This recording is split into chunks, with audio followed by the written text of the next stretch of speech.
The Australia tour was all about selling, and yes, I did say the word selling. Merching is not strong enough. The children. So-called Prince Archie, so-called Princess Lily. Now the Sussexes are openly defying Queen Elizabeth II by selling products named and based on these minors. It's completely disgusting, of course, but it's not a surprise given everything that we have seen. And it's not going to work either, as bombshell new polling shows that not just us internationally, but Australians themselves were completely disgusted by the bullying and toxic display that we saw down under last week. We saw when Meghan posted her Instagram story returning home last night that the children are absolutely part of everything she wants to do business-wise, because one of those cards was actually addressed to Princess Lilibet Diana. Diana, this situation didn't just surface quietly. It burst wide open. And now that Australia tour is being looked at in a totally different way. What once seemed like a normal public visit is now under serious scrutiny, with people saying it felt way more planned and strategic than anyone first thought. There's growing talk that it wasn't just about appearances, but about branding, promotion, and carefully shaping an image, and now the pressure is intense. The focus has shifted fast, straight onto products and public-facing ventures tied directly to the Sussex name. The reaction has been strong, especially across Australia. Of course, the moment she's back, the moment she's starting to push the products again, we get the big announcement from People magazine. Where else?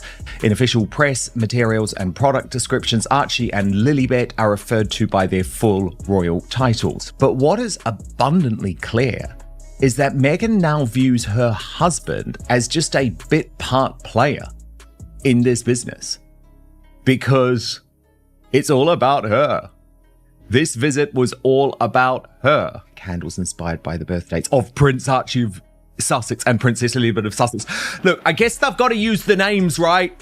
Because you're not going to have them for much longer. Trust me on that.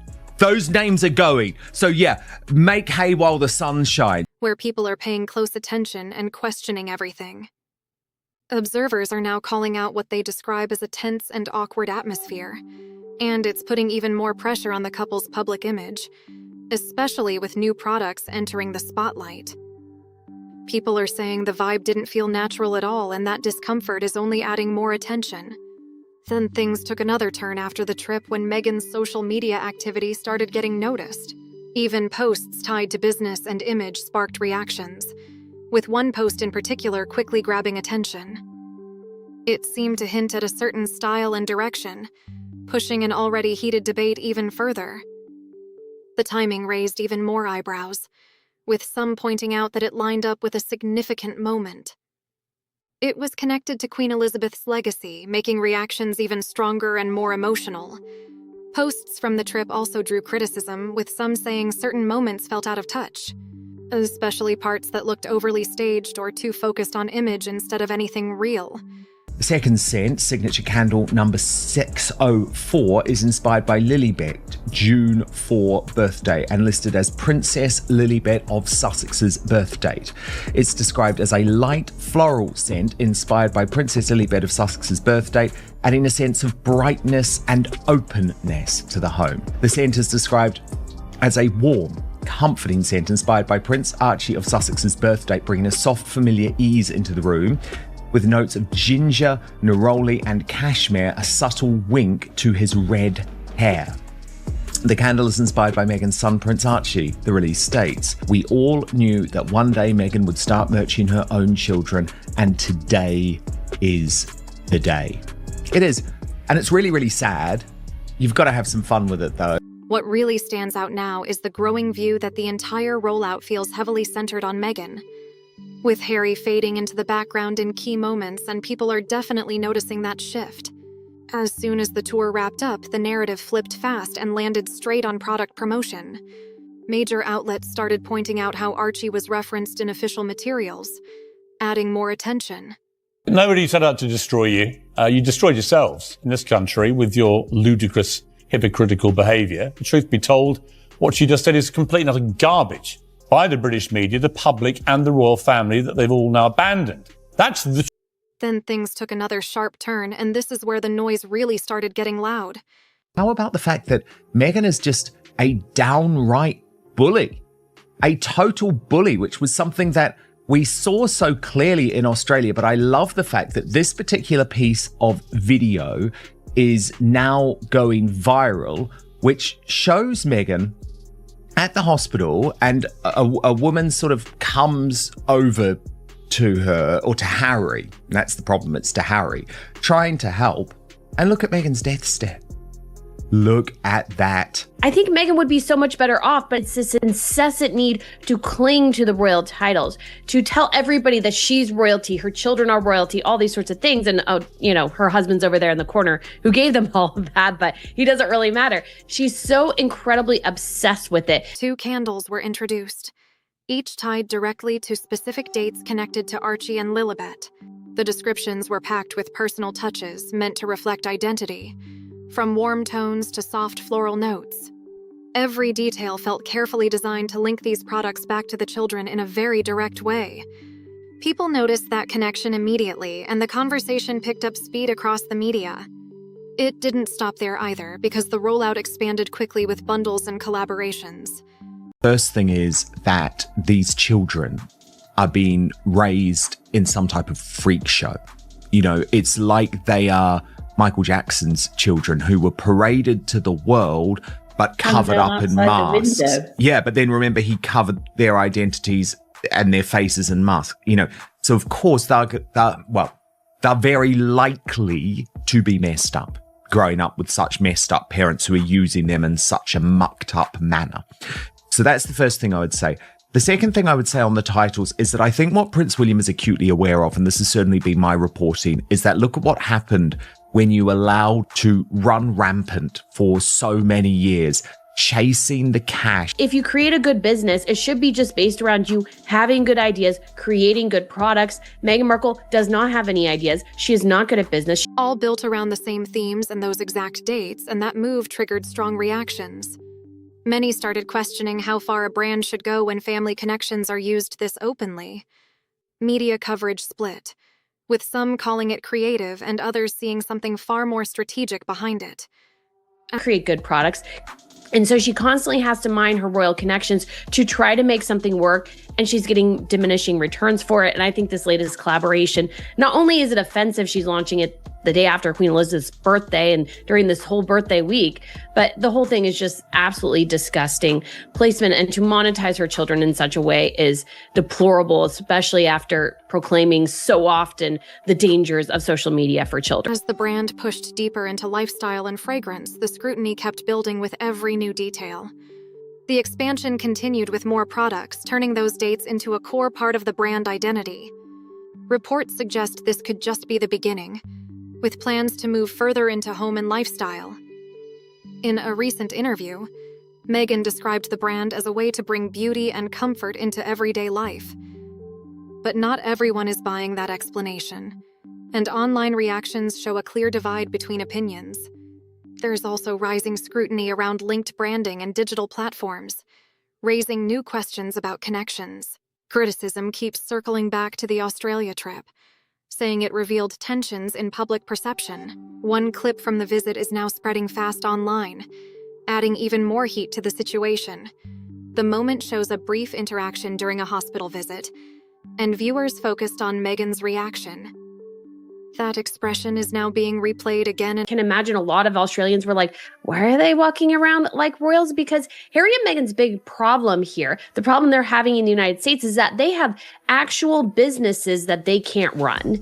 And so their solution to that is to go to Australia and distract themselves and other people and look charitable while they're monetizing off of it, which is also, I think, a huge negative to this tour with Meghan's outfit and one-off and everything, and attempt to sort of kind of do this dual thing, but they didn't really have any actual purpose in being there. Harry and Meghan, if they want to be successful, and to a certain extent, the palace did want them to be successful in Hollywood, is that they need to stop with this cosplay royal routine and actually get and focus on their real jobs.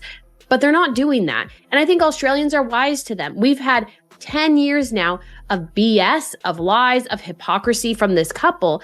And the wool is not going to be covering our eyes anymore. We're well aware of who they are. Meghan's not fooling anyone at this. Again, used to support wider claims about behavior. At the same time, reactions to the product launch keep coming in, questioning the decision to link items to the children. The concern grows even stronger when royal elements appear in the presentation, criticizing the brand direction. The backlash isn't coming from just one corner either. It's spreading across different audiences, and frustration is building. As more clips and products surface, one major issue gaining traction is the constant reliance on royal connections. Many are now saying it feels like those ties have become the core of the brand instead of products. Brands usually succeed based on strong ideas and quality, without leaning so heavily on titles or status. That comparison is being brought up more and more, noticing how these links are kept front and center. The timing is also being questioned, lining up with a moment closely tied to Queen Elizabeth II's legacy. For some, that overlap feels unnecessary and poorly judged, leading to further questions about consistency. Past messaging focused heavily on privacy, yet now family-related elements are pushed into projects. That contrast is not being overlooked, adding even more weight to the growing skepticism. All of this is unfolding while public reflection on the Queen's life is still ongoing. The debate around names has intensified, arguing that anything connected to that history should be handled with care. For many people, this has moved way beyond simple branding. It's now about timing and context. It's about how these connections are presented in front of a global audience and the Australia tour. Early claims of success are now being re-examined side by side with past royal visits. The contrast is hard to ignore, especially when crowd turnout has become a major talking point. Images and reports suggest noticeable differences highlighted next to older tour footage. Clips from the visit have only added more scrutiny as people analyze reactions and body language. Small moments that didn't stand out before now feel more significant in the larger narrative. The shift in public energy is becoming more obvious, raising questions about how the tour actually landed. Then the data came in, and this is where things took a sharp turn for the investigation. The numbers tell a very different story from what was being suggested publicly to the world. The data comes from Morgan, a well-established research company in Australia with decades of experience. The survey included 1,667 adults, making it a strong and reliable snapshot of current sentiment. Awareness was high, with over 82% knowing about the visit, showing attention was never the issue. But approval is where the gap really shows among those who followed the tour. 81% said it did not improve their view of the couple, while only 19% reported a positive impression. 7% said the visit did not help family relationships, and 75% said it didn't show Meghan better. 69% rejected the idea that the couple had been treated unfairly, painting a clear picture. These are not small margins. They point to a firm and clear public reaction to the tour. A large portion followed the visit closely, paid attention, and still walked away unconvinced. Some supporters argue coverage has been negative, but a nationwide survey carries far more weight. If the goal was to shape future perception, serious questions come up about whether that's working. There's also a clear shift in how audiences respond to high-profile appearances like this. People are watching more closely, expecting something that feels real and grounded in purpose. Without that connection, even major appearances can struggle to land in a meaningful way. There's a growing sense that success may need to shift towards something more consistent behind the scenes. Right now, the gap between image and impact is what stands out the most to critics. Audiences are more aware than ever, and after years of exposure, opinions have already taken shape. That disconnect is being noticed quickly, leading to stronger reactions each time a new project is introduced. People are looking for authenticity, clarity, and a real sense of purpose beyond surface presentation. And then those clips hit online and everything changes instantly, shaping public opinion in real time. One moment showing a quiet reaction from a bystander is being treated as something symbolic. With every new clip and breakdown, the pressure keeps rising because that gap is what people focus on. The scale of the setup itself, particularly the motorcade, has raised eyebrows as feeling excessive. Footage of the couple waving has been spreading, highlighting the contrast with limited crowd energy. Comparisons to other royal figures are gaining traction, keeping the debate going about originality. Public interactions during appearances are a focus, with people questioning if actions felt natural. The overall tone many pick up on is hesitation and distance instead of excitement. In a few moments, children appear hesitant, and those reactions have turned into a major talking point. Each new video adds another piece to the puzzle, keeping the discussion active and divided. Growing attention on children in branding raises questions about boundaries, consent, and long-term impact.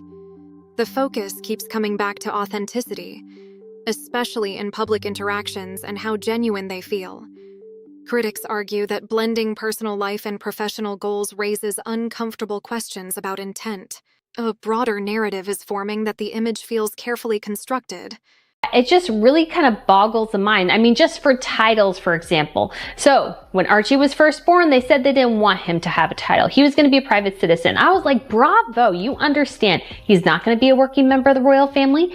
He is going to have to live a normal life, get a normal job. That is fantastic. And then it came out later in the Oprah Winfrey interview. Well, they denied him a title and security because he is a mixed race child. And then it was kind of like... So you can't really put them into the Buckingham Palace and say, look, if you feel like doing any work, do it. And if you don't, don't. Because that's not going to be a way that Harry doesn't mind that, which is extraordinary. But it's not a way to do that. And I think if they're going to school and you leave them there with a title, Prince and Princess, they're going to get bullied. And that perception is starting to stick. Every new moment adds another layer to what is already an intense spotlight getting stronger. Now it's your turn. What do you think? Is this a smart move or has it gone too far? Drop your thoughts in the comments and like, subscribe, and share for more breakdowns.